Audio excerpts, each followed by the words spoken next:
Përmbledhja e ngjarjeve kryesore të ditës në Radio 7.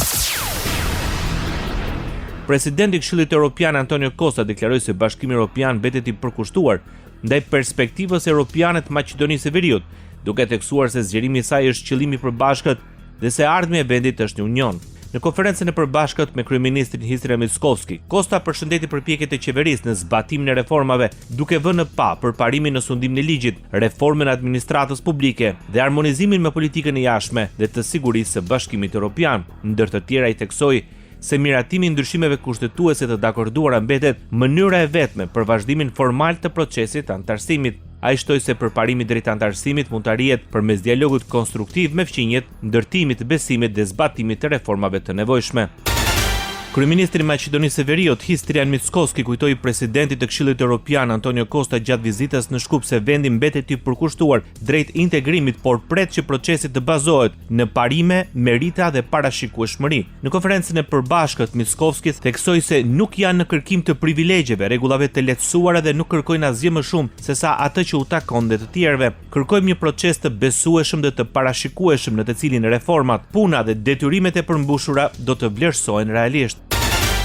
Opozitarja shqiptare në Maqedoninë e Veriut, Aleanca për Shqiptarët vlerëson se mesazhi i presidentit të Këshillit Evropian Antonio Costa ishte i qartë. Marrëveshjet duhet të zbatohen. Sipas Aleancës për Shqiptarët, ky qendrim tregon arsyetimet e qeverisë dhe nxjerr në pa dështimin e vlenit për të realizuar premtimin se ndryshimet kushtetuese do të miratoheshin brenda 6 muajve të parë të qeverisjes. Aleanca kërkon që vlen minjëherë të kthehet marrëveshjes bazë dhe të kërkojë nisjen e procedurës për ndryshimet kushtetuese.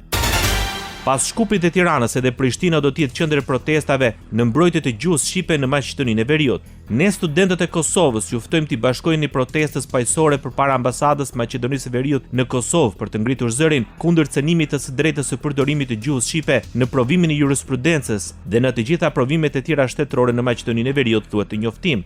Në të shkruhet se gjuha shqipe nuk është privilegj, por e drejtë e qindra mijëra shqiptarëve në Maqedoninë e Veriut. Ne besojmë se arsimi, profesioni dhe ardhmja e të rinjve nuk duhet të pengohen nga bariera gjuhësore të vendosura padrejtësisht. Prandaj ftojmë të gjithë studentë, organizata studentore, shoqërinë civile dhe qytetarët që të bashkohen me ne, shkruhet në thirrjen drejtuar mbështetësve. Protesta do të mbahet të premte në orën 14 dhe do të nisë para ambasadës Maqedonisë së Veriut në Prishtinë.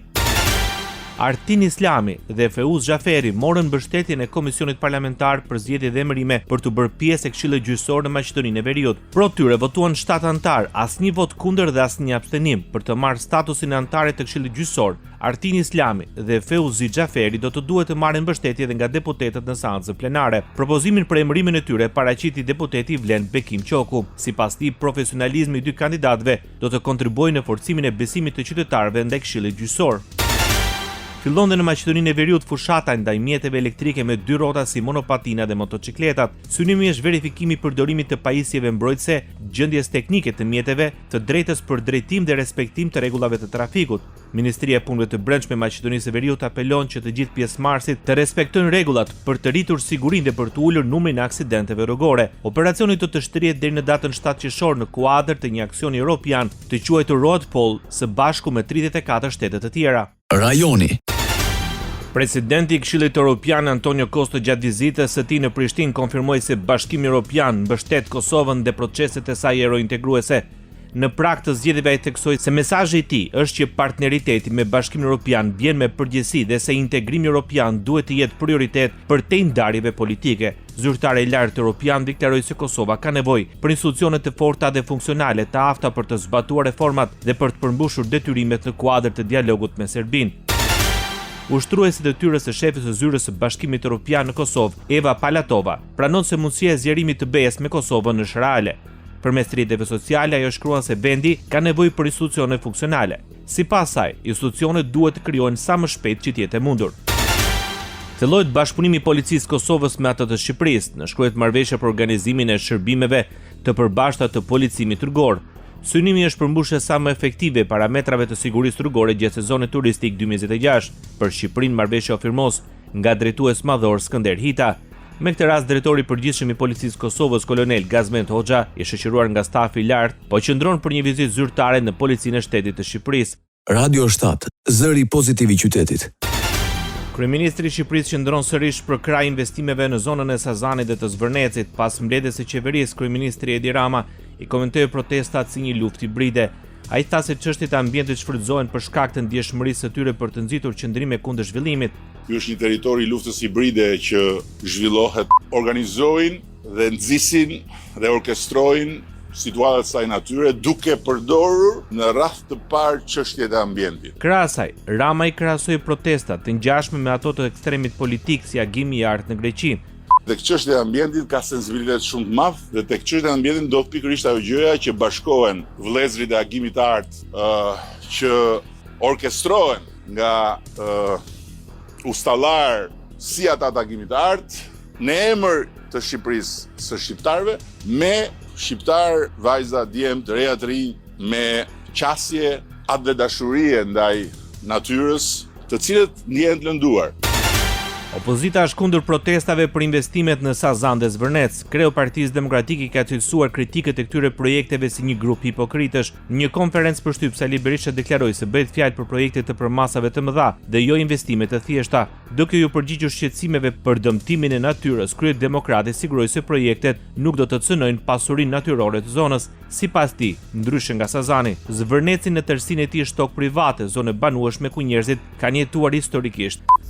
Investimi në Zvërnec është krejtësisht marrëdhënie private. Për sa i përket ishullit, ata që qajnë elegjinë e Sazanit, ata janë një grup hipokritësh për të cilët le të derdhin lot krokodili sa të duan, se Sazani në mënyrë absolute ja marrë direkt, edhe pa ardhur si më është marrë Fatosnano. Ja u kemi ofruar investitorëve dhe nuk është investim i thjeshtë. Në mbyllje të qëndrimit të tij, kryetari i Partisë Demokratike rikonfirmoi linjën e forcës së tij politike që ai drejton, duke bërë të qartë se zhvillimi ekonomik përmes kapitalit të huaj duhet të ecë paralelisht me mbrojtjen e ekosistemit. Mbahet dhe protesta e 4 kundër ndërtimit në zonën e mbrojtur të Zvërnecit. Qytetarët shqiptarë kërkojnë anullimin e projektit si dhe dorëheqjen e kryeministrit Edi Rama dhe ministrave të kabinetit qeveritar.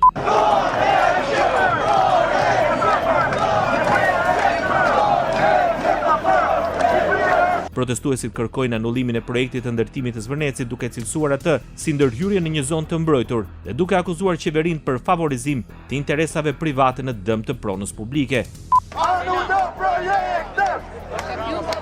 Nga ana tjetër, ata pretendojnë se investitorë të ndryshëm po përfitojnë nga toka shtetërore në mënyrë të padrejtë. SPAK liron llogaritë e $195 milion të destinuara për resortin në Zvërnec. Prokuroria e posaçme vendosi në sekuestro preventive llogaritë bankare të Albanian Land Development, kompania e cila zotrohet nga 2 supermarketet e njohur nga Katari. Vëllezërit Al Kayat, ata kanë parashikuar të investojnë së bashku me Jared Kushnerin, dhëndrin e presidentit amerikan Donald Trump, në ndërtimin e një resorti luksos në Zvërnec.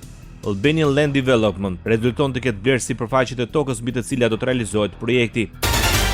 Ivanka Trump, vajza e presidentit të Shteteve të Bashkuara të Amerikës Donald Trump, ka folur në intervistë për podcastin e gazetarit amerikan David Sera mbi projektin e saj në ishullin e Sazanit. Në intervistën e transmetuar, ajo ka treguar se si e zbuloi këtë destinacion. Unbelievable, beautiful, in the middle of the Mediterranean. Po punoj në një projekt të jashtëzakonshëm me bashkëshortin tim në Mesde. Është gjigant nëpër masa, tregon vajza e presidentit Donald Trump. Sipas saj bëhet fjalë për një ishull privat të pabesueshëm dhe të bukur me një sipërfaqe 1400 hektar në mes të detit Mesde. But we have 5 miles of beachfront directly across from the island, this beautiful peninsula with a lagoon on one side, the ocean on the other.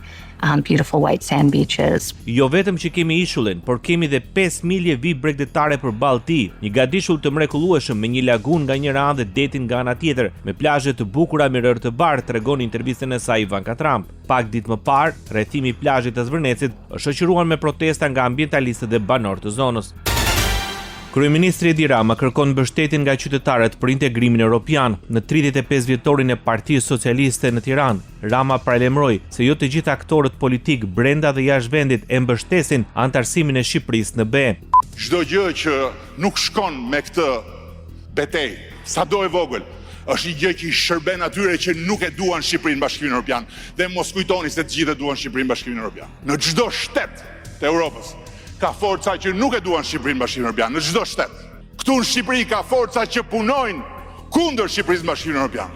Dhe nuk është histori filmash edhe spionësh dhe agenturash. Është shumë më e thjeshtë sot. Bota. Ambasadorët e shteteve anëtare të Bashkimit Evropian autorizuan hapjen e negociatave me vendet e Ballkanit perëndimor për heqjen e roamingut. Ky vendim do të miratohet edhe formalisht në takimin e ministrave të brendshëm, kur dhe nis procesi negociatave individuale me secilin shtet të rajonit. Presidenca Shqipriote e Bashkimit Evropian pasi përshëndeti vendimin deklaroi se zgjerimi i zonës pa roaming është një shenjë e qartë të angazhimit tonë ndaj rajonit. Vendimi në fjalë referohet hapjes së negociatave për marrëveshje sektoriale ndërmjet Bashkimit Evropian dhe Shqipërisë, Bosnjës dhe Hercegovinës, Kosovës, Malit të Zi, Maqedonisë së Veriut dhe Serbisë, përkatësisht për roamingun në rrjetet publike të komunikimeve mobile. Marrëveshja nënkupton lidhje të pandërprerë me tarifa vendore për qytetarët nga rajoni që vizitojnë zonën e Bashkimit Evropian si dhe anasjelltas. Në rast miratimi, roaming ndërmjet rajonit dhe Bashkimit Evropian mund të shfuqizohet në fillim të vitit të ardhshëm. Një komision hetimor i autorizuar nga qeveria suedeze propozon të ndalohet qasja të mitrove në rrjetet sociale. Liza England, kryesuese e komisionit, rekomandon që kjo moshë minimale të jetë 15 vjeç. Teksti i propozuar të dërgohet palëve të interesuara të cilat do të mund të bëjnë pyetje dhe të japin opinionin e tyre. Komisioni propozon që ky tekst të jetë gati më 1 janar 2028. Në dhjetor 2025, Australia u bë vendi i parë që ndaloi rrjetet sociale për fëmijët, për t'i mbrojtur nga efektet të dëmshme të mundshme mbi shëndetin mendor. Ndoqët edicionin informativ të lajmeve në Radio 7, zëri pozitiv i qytetit.